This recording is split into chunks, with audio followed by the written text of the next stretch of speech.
Commander Tarek stood on the bridge of the massive warship Dominion *, his tall figure casting a long shadow across the gleaming floor. His six-fingered hands clasped behind his back as he studied the blue-green planet floating in the darkness of space. Earth. Such a simple name for what would soon become the newest conquest of the galactic hegemony. "Magnify Sector 4, he ordered, and the view screen zoomed in on North America. Primitive cities sprawled across the landscape, their inhabitants completely unaware of what waited above them. A smile tugged at Tarek's lips, revealing teeth filed to points, a fashion among the upper military ranks. "Status report," he demanded. Officer Nari, his second-in-command, stepped forward. Her uniform bore the marks of many successful conquests, but none would be as significant as this one. "The fleet is in position, Commander," she reported. "All 27 warships are cloaked and ready behind Earth's moon. Ground forces are prepared for deployment. The humans have no idea we're here." Tarek nodded with satisfaction. "Their technology?" "Primitive, as expected," Nari replied, bringing up data screens with a wave of her hand. "They've sent a few crude machines to their nearest planets. They have basic satellites and a small space station. Their weapons are chemical-based. No energy shields. No faster-than-light capability." "Another easy victory for the records," Tarek said. He had overseen the conquest of 4 worlds already, but Earth would be his crowning achievement. The blue planet had resources the hegemony wanted: water, minerals, and most importantly, a habitable world with a controllable native population. The invasion plan was simple and had worked perfectly 12 times before. First, position the fleet out of detection range.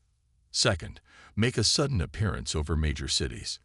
Third, demonstrate overwhelming force by destroying a few minor military installations. Finally, accept the inevitable surrender. Tarek glanced at the ship's chronometer. "Begin Phase 2 in 60 minutes. I want to be on the surface accepting their surrender before the day cycle ends." The bridge crew worked with quiet efficiency, preparing for the moment when they would drop their cloaking shields and appear in Earth's skies. Tarek watched as tactical displays showed the positions of his fleet. 27 warships, each capable of leveling a city, 10,000 ground troops ready to deploy. Victory was certain. "Commander," called out Communications Officer Day, his voice showing unusual tension. "We're receiving a transmission." Tarek frowned. "From the fleet?" "No, sir. From Earth." The bridge fell silent. That was impossible. The fleet was cloaked with technology that even advanced civilizations couldn't detect, let alone a species that had barely left its own atmosphere. "Put it through," Tarek ordered, his voice steady despite his surprise. The main view screen flickered, but instead of showing the sender, it displayed only a text message. The words appeared in the hegemony's own language, another impossibility that made Tarek's spine stiffen. "We know you're there. Before you make a grave mistake, we suggest you hear our warning." Tarek read the message twice, then looked at Officer Neri. Her usual confidence had slipped, replaced by confusion. "How did they detect us?" she whispered. Tarek had no answer. The cloaking technology had never failed before. It bent light and absorbed all sensor probes. It was perfect, or it should have been. "Scan for leaks in our cloaking field," he ordered. The technical crew immediately began running diagnostics, their fingers dancing over control panels. "Sir," said Chief Technician Jun, "all cloaking systems are functioning at optimal levels. There are no leaks or failures." "Then how do they know we're here?" Tarek demanded. Before anyone could answer, Officer Day called out again. "Commander, they're sending a second transmission. This one has coordinates for a communication channel." Tarek hesitated. This went against all invasion protocols. The hegemony's advantage lay in surprise and overwhelming force.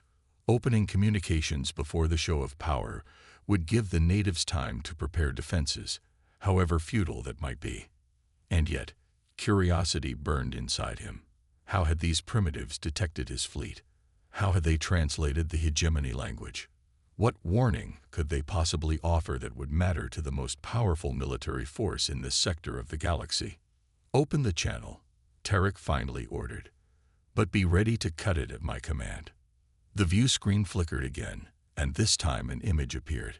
A human face looked back at them, a female with dark eyes that seemed to look right through Tarek.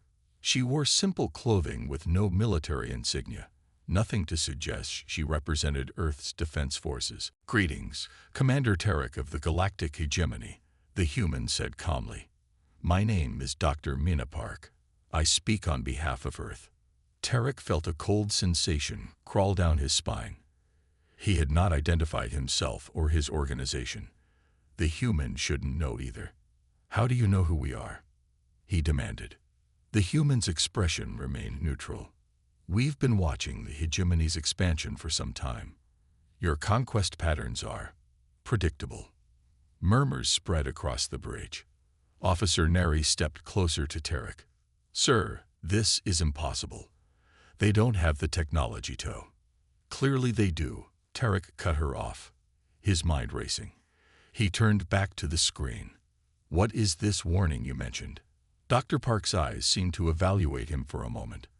"Commander, you believe Earth will be an easy conquest because our space technology appears limited. You've misinterpreted our development path. We focused inward rather than outward." She paused, letting the words sink in. "We know you have 27 warships positioned behind our moon. We know you plan to demonstrate your power by destroying military installations before demanding surrender." Tarek's hands clenched into fists. Every detail was correct. "We are not interested in becoming the 13th world in your empire," Dr. Park continued. "If you proceed with your invasion, the consequences will be severe, not for us, but for you." The human's calm certainty made Tarek's anger rise. "You threaten us when we could destroy your cities in minutes. Your species' arrogance will be its downfall." Dr. Park smiled slightly. "Commander, before you make a decision you can't undo, I request a meeting. Let me show you why attacking Earth would be a mistake." Tarek looked at Officer Neri, who shook her head slightly.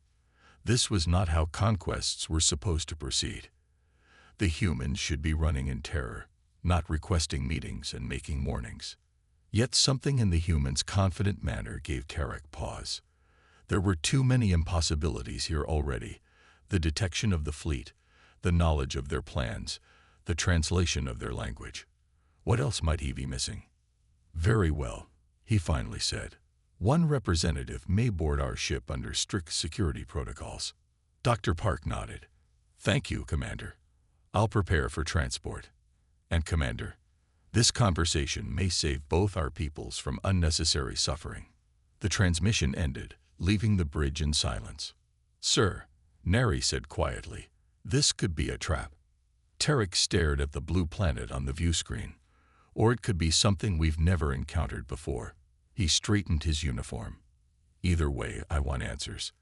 The teleportation chamber on the Dominion asterisk hummed as the air shimmered. Commander Tarek stood with 6 armed guards, all weapons trained on the arrival point. He expected to see fear in the human diplomat's eyes when they materialized. Fear was useful. Fear made negotiations simple. A soft blue light filled the chamber, then faded to reveal a single human figure.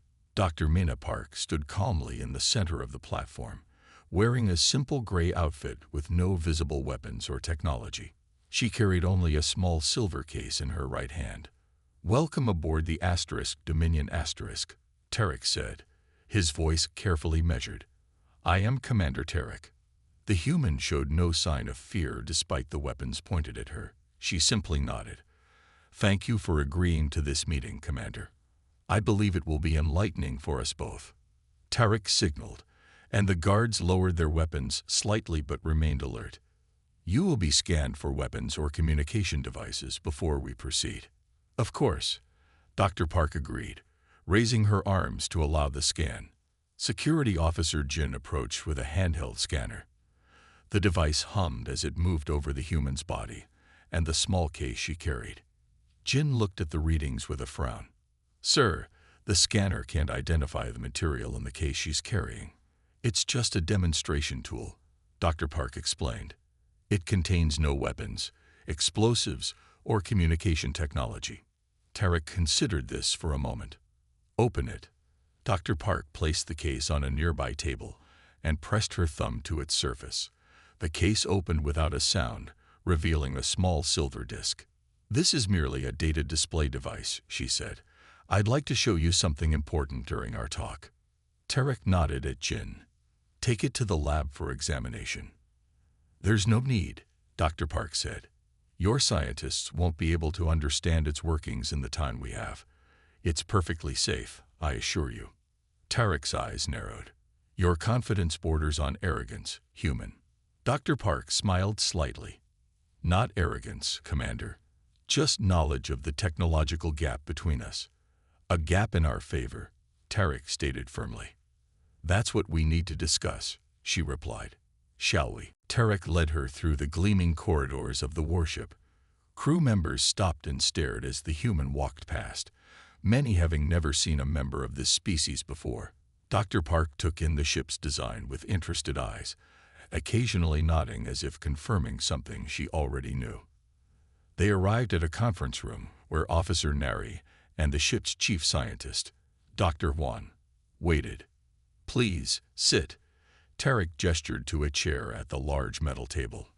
Dr. Park sat down and placed her silver case on the table. The three hegemony officers sat across from her, their posture rigid and formal. You claim to have a warning for us, Tarek began. I'm listening. Dr. Park opened her case and removed the silver disc. First, I'd like to correct some misunderstandings about Earth and humanity. She placed the disc on the table. May I activate this? After a nod from Tarek, she tapped the disc twice. A beam of light shot upward, forming a three-dimensional display of Earth. The hegemony has cataloged Earth as a Level 3 civilization, one that has achieved space travel but hasn't mastered faster-than-light technology, she said. This classification is incorrect. The hologram shifted, showing a timeline of human history. You believe us primitive because we've chosen to develop differently, she explained. We focused inward rather than outward. The display changed again, showing complex atomic structures in vibrant colors. Dr. Huan leaned forward, his scientific curiosity piqued. These are quantum structures, he said, but they're arranged in patterns I've never seen before. Exactly, Dr. Park nodded. 3 times in our history, we nearly destroyed ourselves. Each time, we learned. The hologram displayed Earth engulfed in flames, then rebuilt, then threatened again. A cycle of near extinction and recovery. Our first global war taught us the dangers of unchecked military power. Our second showed us the horror of atomic weapons. Our climate crisis revealed the consequences of technological advancement without wisdom. Tarek leaned back, unimpressed. All species have setbacks. The hegemony emerged stronger from our own challenges. Yes, Dr. Park agreed, but your challenges led you outward, to conquer, to take resources from others when your own were depleted. Our challenges forced us to look inward, to master energy, matter, and the fundamental forces of reality. The hologram changed again, displaying energy patterns that made Dr. Wan gasp. This is impossible, he whispered. These energy signatures suggest manipulation of quantum fields at the subatomic level. What you see as technological backwardness is deliberate restraint. Dr. Park continued. We could have colonized our solar system centuries ago. Instead, we developed in different directions. Tarek crossed his arms. Pretty lights and strange theories don't change the fact that we have 27 warships orbiting your planet. True, Dr. Park acknowledged. And you should know what will happen if you use them. Her tone remained calm, but something in her eyes made Tarek pause. Is that a threat? Officer Neri asked sharply. No, Dr. Park replied. It's a warning from one intelligent species to another. We don't want conflict. Then surrender, Tarek said simply. The hegemony will treat your people fairly as a protected civilization. Dr. Park touched the disk again, and the hologram changed to show the asterisk Dominion asterisk itself, accurate down to the smallest detail, including sections that should be impossible for her to know about. "How did you?" Tarek began. "We've been watching," she interrupted, "just as we've watched the 12 other worlds you've conquered. The hegemony believes might makes right. We believe understanding is true power." She tapped the disk once more, and the hologram displayed something that made even Tarek lean forward in shock. A perfect model of the quantum engine that powered his flagship, the most advanced technology in the hegemony's arsenal.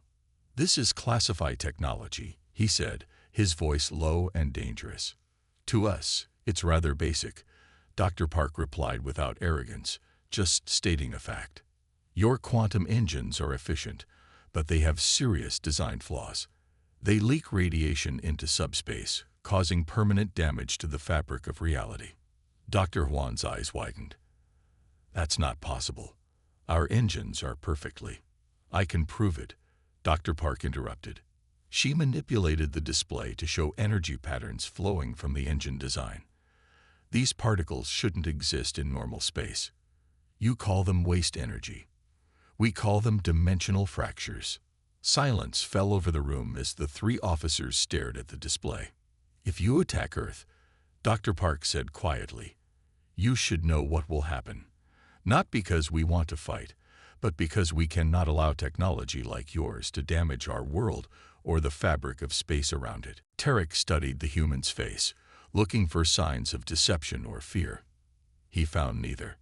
"What exactly are you suggesting?" he finally asked.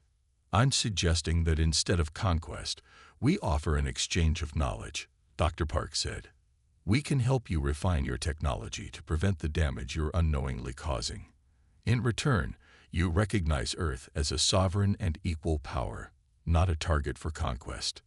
Tarek laughed, though the sound held little humor. "Why would the hegemony agree to that when we could simply take what we want?" Dr. Park's expression remained neutral. "Because you're intelligent enough to recognize when you're outmatched, Commander, even if you don't yet understand how." Commander Tarek's laugh echoed through the conference room. His pointed teeth gleamed under the ship's lights as he looked at the human scientist sitting calmly across from him.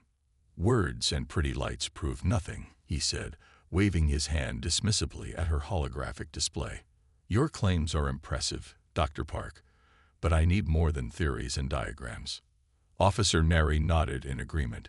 "The hegemony has heard many desperate pleas from worlds facing conquest. All claim special powers or knowledge." Her voice was cold. "None have ever backed up these claims." Dr. Park showed no sign of offense. She considered them for a moment, then nodded slowly.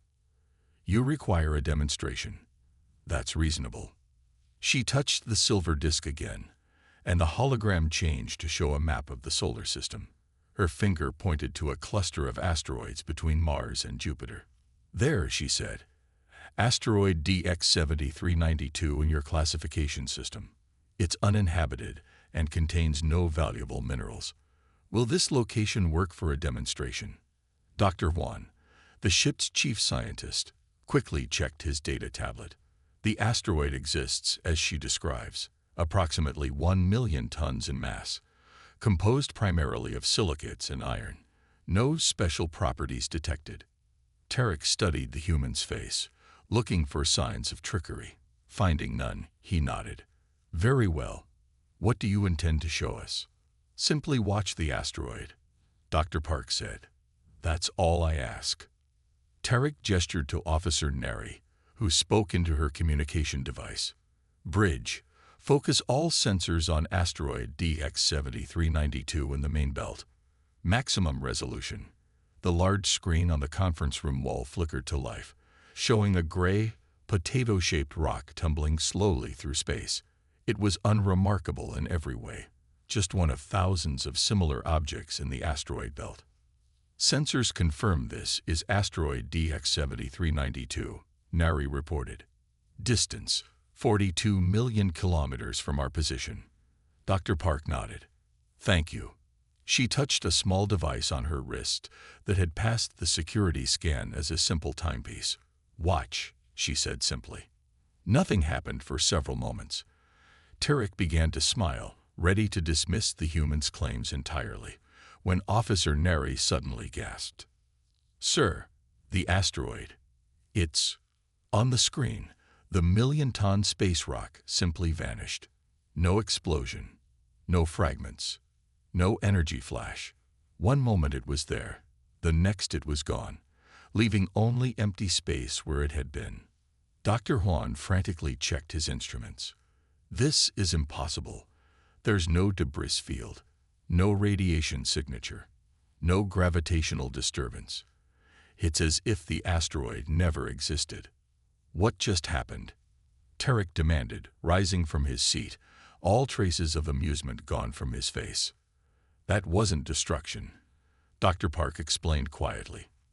"That was selective removal from our dimensional plane. We call it folding." The room fell silent. Even the ship's normal background hum seemed to fade as the three hegemony officers stared at the human. "Impossible," Dr. Huan whispered, but his data tablet confirmed what they had all seen. "No known weapon could do this. Even our most advanced planet killers leave debris, radiation, some evidence of destruction. It's not a weapon," Dr. Park corrected. "It's a tool. We developed it to remove space debris from Earth's orbit. The asteroid wasn't destroyed. It was simply relocated to a parallel dimensional space." For the first time in his long military career, Commander Tarek felt genuine fear. Not the momentary concern of battle, but deep primal fear. His species had conquered worlds throughout the sector because their technology was superior. Now he faced something beyond his understanding. "How?" he managed to ask. "We learned to manipulate the quantum fabric that separates dimensions," Dr. Park explained, her voice still conversational, as if discussing something ordinary. "We've survived 3 world wars, pandemics, climate collapse, and our own worst impulses. Each crisis forced us to innovate in ways your empire never needed to." She activated her holographic display again, showing Earth's history. "When our atmosphere began to fail from pollution, we didn't seek new worlds to colonize. We developed technology to repair our own. When resources grew scarce, we didn't conquer our neighbors. We created matter conversion technology." Dr. Huan had recovered enough to ask, "Can you bring the asteroid back?" Dr. Park nodded. "Of course." She touched her wrist device again. On the screen, the asteroid reappeared exactly where it had been, continuing its slow tumble as if nothing had happened. "Sensors confirm it's the same asteroid," Neri reported, her voice unsteady. "Same mass, composition, and trajectory. It's as if it never left." "We call this technology dimensional folding," Dr. Park continued. "It's one of our more basic applications of quantum manipulation. We use it primarily for waste management and environmental restoration." "And warfare?" Tarek asked quietly. Dr. Park met his gaze directly. "We could. We choose not to." She stood and walked to the viewport, looking out at the stars. 40 years ago, one of our nations developed a prototype of this technology as a weapon. They threatened to remove their enemies from existence. Our world stood on the brink of a war that would have ended all life on Earth. She turned back to face them. "Instead, we chose cooperation. The scientists who created the technology shared it globally, under the condition it would never be weaponized. Together, we built safeguards that prevent its use against living beings." "Yet you just demonstrated it as a threat against us," Tarek pointed out. "Not a threat," Dr. Park corrected. "A demonstration of capability. Like you, we prefer to avoid actual conflict. Unlike you, we have options beyond violence." She returned to her seat. The asteroid demonstration used less than 1% of the power available to Earth's defense grid. If we wanted, we could fold your entire fleet into another dimension. We don't want to do that. The implications hung in the air. Tarek exchanged glances with his officers. Neri looked shaken, her usual confidence gone. Dr. Huan couldn't stop staring at his data readings. You must understand our position, Dr. Park continued. Earth has no interest in conquest or domination. We've moved beyond that stage of development. But we will protect ourselves if threatened. Tarek found his voice again. If what you say is true, why haven't you expanded? Why stay on one planet if you have such power? Because we learned something your empire hasn't yet realized, she replied. True advancement isn't measured by how far you spread, but by how wisely you live. We focus on quality of existence, not quantity of territory. She touched her display again, showing images of Earth's cities, beautiful green spaces with advanced technology seamlessly integrated into natural environments.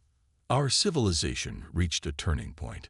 We chose to perfect life on our world rather than seek new ones to exploit. We have no need for an empire. The silence that followed was heavy with implications. Commander Tarek, who had led dozens of conquests, found himself considering something he never had before: retreat. I need to consult with Hegemony Command, he finally said. Dr. Park nodded. Of course. In the meantime, may I suggest your fleet maintains its current position? Any movement toward Earth might be misinterpreted by our defense systems. It wasn't a threat, Tarek realized. It was a warning from someone who didn't want to see harm come to either side. Agreed, he said, his voice heavy with the weight of a decision that would alter the course of hegemony history. Commander Tarek sat in his private quarters, staring at the reports scrolling across his screen. 3 hours had passed since the humans' demonstration with the asteroid. He had sent an encrypted message to Hegemony High Command, but it would take at least 12 hours to receive a response. Until then, he needed to learn more. He pressed a button on his desk. Send Dr. Park to my quarters with an escort. While waiting, Tarek reviewed the sensor data from the asteroid incident for the 20th time. The science division still had no explanation for what they had witnessed. The asteroid had simply ceased to exist, then returned. No energy readings, no radiation, nothing that matched any known technology in the hegemony database. The door chimed, and Dr. Park entered, followed by 2 guards who took positions outside after the door closed. Thank you for coming, Tarek said, trying to maintain an air of control despite his growing unease. Please sit. He gestured to a chair across from his desk. Dr. Park sat down, her expression calm. Have you heard from your command? Not yet, Tarek admitted. While we wait, I want to understand more about your people. Your capabilities. Dr. Park nodded and placed her silver disc on his desk. A holographic display appeared between them, showing Earth as seen from space. I believe you need context to understand our position, she said. Let me show you our history. The display changed to show ancient humans, primitive and tribal. We began like most intelligent species, struggling to survive, fighting amongst ourselves, slowly developing technology. Images flashed by early civilizations, wars, technological advancements. For thousands of years, we fought over resources, territory, and ideologies. The display slowed to show a massive global conflict. Our First World War killed millions. The Second killed even more and ended with the detonation of atomic weapons. The hologram showed mushroom clouds rising over devastated cities. Tarek leaned forward.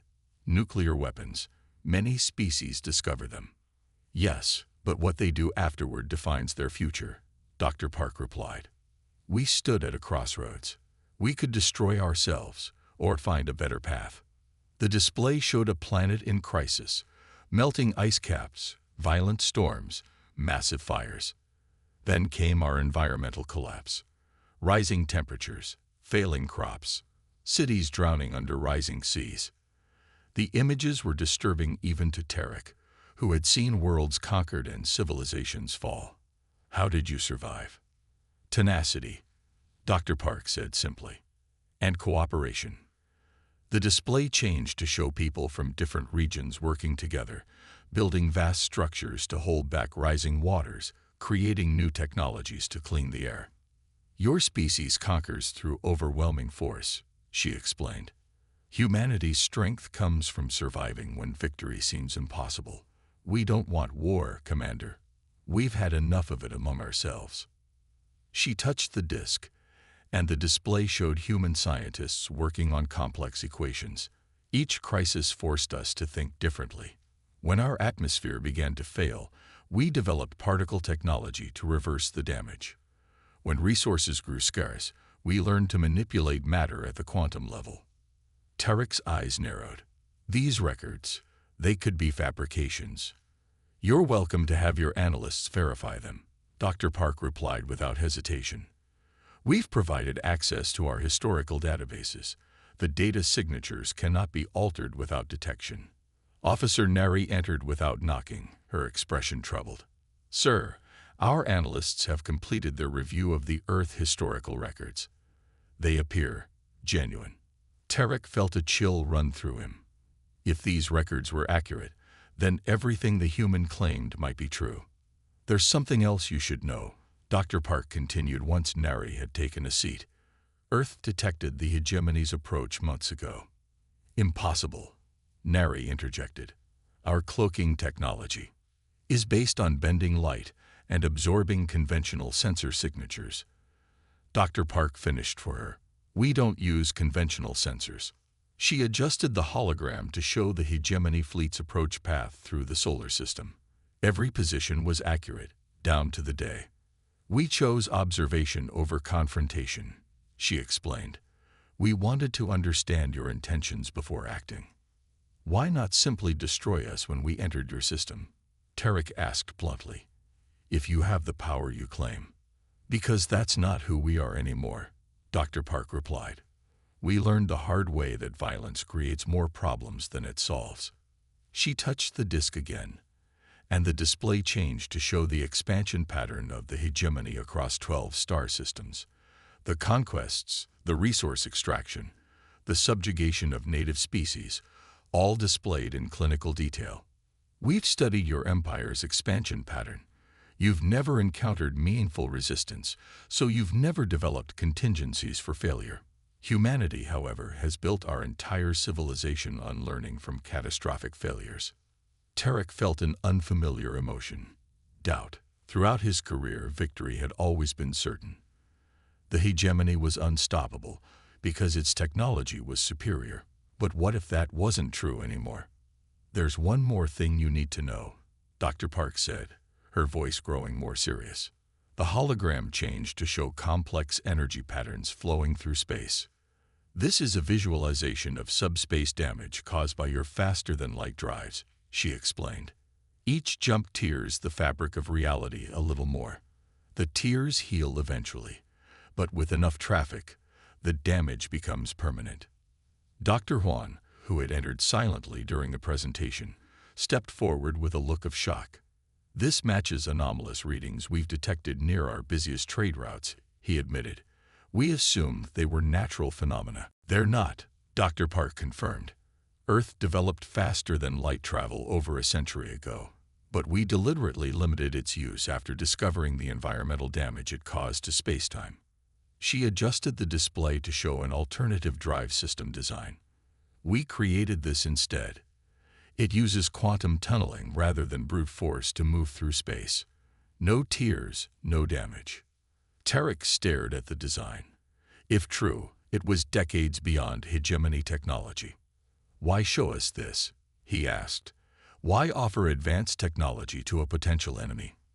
Because space-time damage affects everyone, Dr. Park said simply. The tears your ships create don't just harm your territory. They harm all of reality. Some things are more important than conflict between civilizations. The room fell silent as the three hegemony officers contemplated the implications. If humans had developed a better method of faster-than-light travel, what other technological wonders might they possess? And you would share this technology with us? Dr. Huan asked, his scientific curiosity overcoming his caution.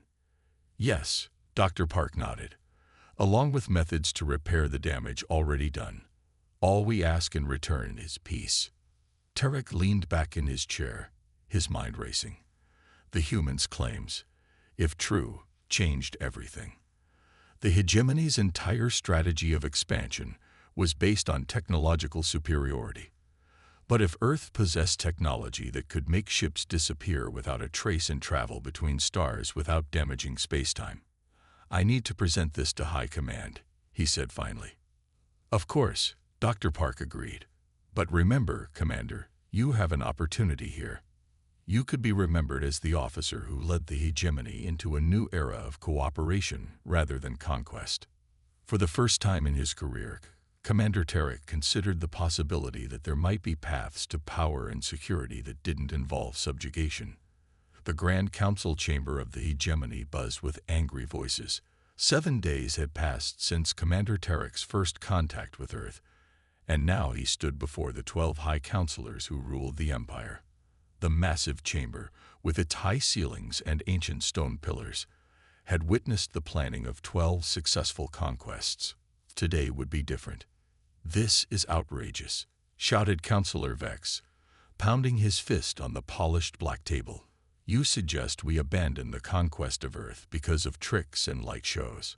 Tarek stood firm, his military uniform adorned with the medals of previous victories. Behind him, Officer Nari and Dr. Wan waited with data displays ready.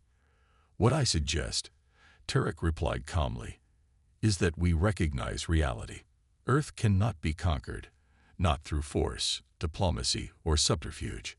The risk is simply too great." The head counselor, an ancient figure named Sora, leaned forward, her eyes, sharp despite her age, fixed on Tarek. "You were sent to add another world to our empire, Commander. Instead, you return with tales of impossible technology and recommend retreat." "Not retreat," Tarek corrected. "Adaptation."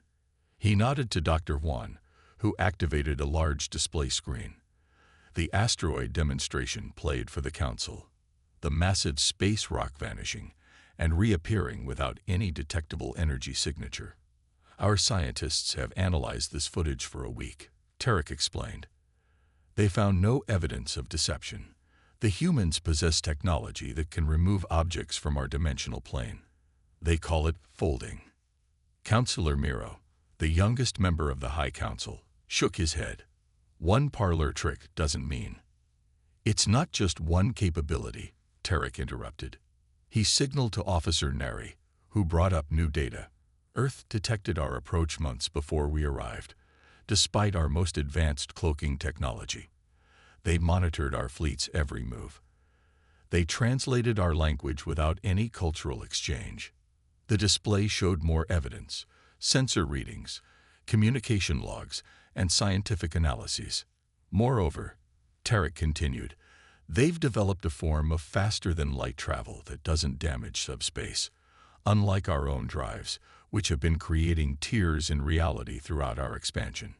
This revelation caused a stir among the counselors. Several leaned together, whispering urgently. "Most importantly," Tarek said, his voice cutting through the murmurs, "they knew exactly who we were and what we intended. Yet instead of destroying our fleet, which they could have done at any time, they warned us." Head Counselor Sora's eyes narrowed. "What exactly are you proposing, Commander?" Tarek took a deep breath. What he was about to suggest had never been done in the history of the hegemony. "I propose something unprecedented. A genuine alliance with Earth as equals, not subjects." The chamber erupted in outrage. "Equals with primitives. This is treason." The hegemony bows to no one. Sora raised her hand, and silence fell immediately. "You suggest we treat humans as our equals, a species that has barely left their own planet. Their apparent technological backwardness was a choice," Tarek explained. "They focused inward rather than outward. The data shows humanity possesses scientific understanding beyond the hegemony in several crucial areas, particularly quantum physics and dimensional manipulation." Councillor Vex sneered. "I find it difficult to believe a single planet of apes could surpass 12 worlds of hegemony science." Tarek had anticipated this reaction. "Dr. Wan, show them the final recording." The screen changed to show Earth from orbit. At first, nothing seemed unusual. Then, A faint blue glow began at the planet's north pole. The glow spread rapidly, forming a shimmering field that soon enveloped the entire planet. This was recorded yesterday, Tarek explained. Earth's global defense network activating for a brief demonstration. Our sensors couldn't penetrate or measure the field. We have no idea what it could do, only that it appeared in seconds and covered an entire planet. The council chamber grew silent as the implications sank in. They could have destroyed us at any time, Tarek concluded. Instead, they warned us. I suggest we listen. Head Counselor Sora studied Tarek carefully. You believe an alliance is possible. Not only possible but beneficial, Tarek replied. The humans have offered to share technology that could revolutionize our society, including methods to repair the damage our FTL drives have caused to subspace. And what do they want in return? Counselor Miro asked suspiciously. Peace, Tarek said simply. Recognition of their sovereignty. And eventually, cultural exchange. They're curious about us. The council deliberated for hours. Tarek stood patiently as arguments raged around him. Some counselors called for his execution as a traitor. Others demanded a full military assault on Earth, regardless of the risks. A few, led by Counselor Miro, cautiously supported his proposal. Finally, Head Counselor Sora called for silence. Commander Tarek, she said, her voice steady, you have presented us with an unprecedented situation. The hegemony has never failed in a conquest. We have never treated another species as an equal.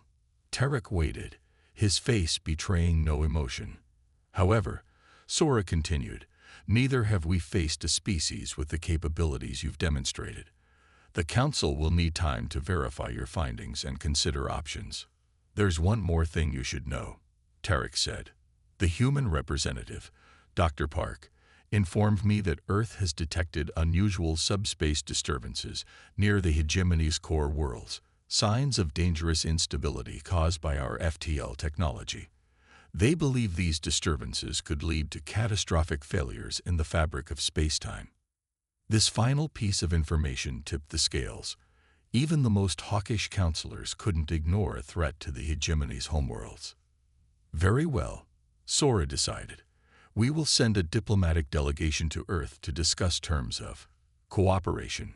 6 months later, on a clear summer day in a city called Geneva on Earth, history changed. The first official human hegemony concord was signed in a ceremony broadcast across both civilizations. Commander Tarek, now appointed as the hegemony's first ambassador to Earth, stood beside Dr. Park as the documents were finalized. Earth joined the galactic community not as a conquered world, but as a respected power. The agreement included provisions for technology exchange, cultural sharing, and joint scientific missions. Most importantly, it established boundaries and protections for both civilizations. In the years that followed, hegemony ships were retrofitted with the new human FTL technology, eliminating the damage to subspace. Joint teams began the slow process of repairing tears in reality caused by centuries of conventional FTL travel. Human scientists worked with hegemony engineers to improve efficiency across the 12 worlds, while hegemony cultural experts shared the diverse traditions of their member species. And across the empire, in quiet conversations on distant worlds, species began to whisper about the curious humans who had stopped an invasion fleet with nothing but a warning and a demonstration of what might happen if that warning went unheeded. On the anniversary of first contact, Ambassador Tarek met with Dr. Park on the observation deck of the new joint space station orbiting Earth. Do you ever wonder what would have happened if we had attacked? He asked, watching ships from both civilizations come and go below them. Dr. Park smiled slightly. We're glad we didn't have to find out. Tarek nodded, understanding the subtle message. Even now, Earth kept some secrets, and perhaps, he thought, that was for the best. To new beginnings, he said, raising a glass in the human custom. And to learning from the past, Dr. Park replied, completing the toast. In the vastness of space beyond the window, the stars shone on a galaxy where, for the first time, The hegemony had found something more valuable than conquest, an equal.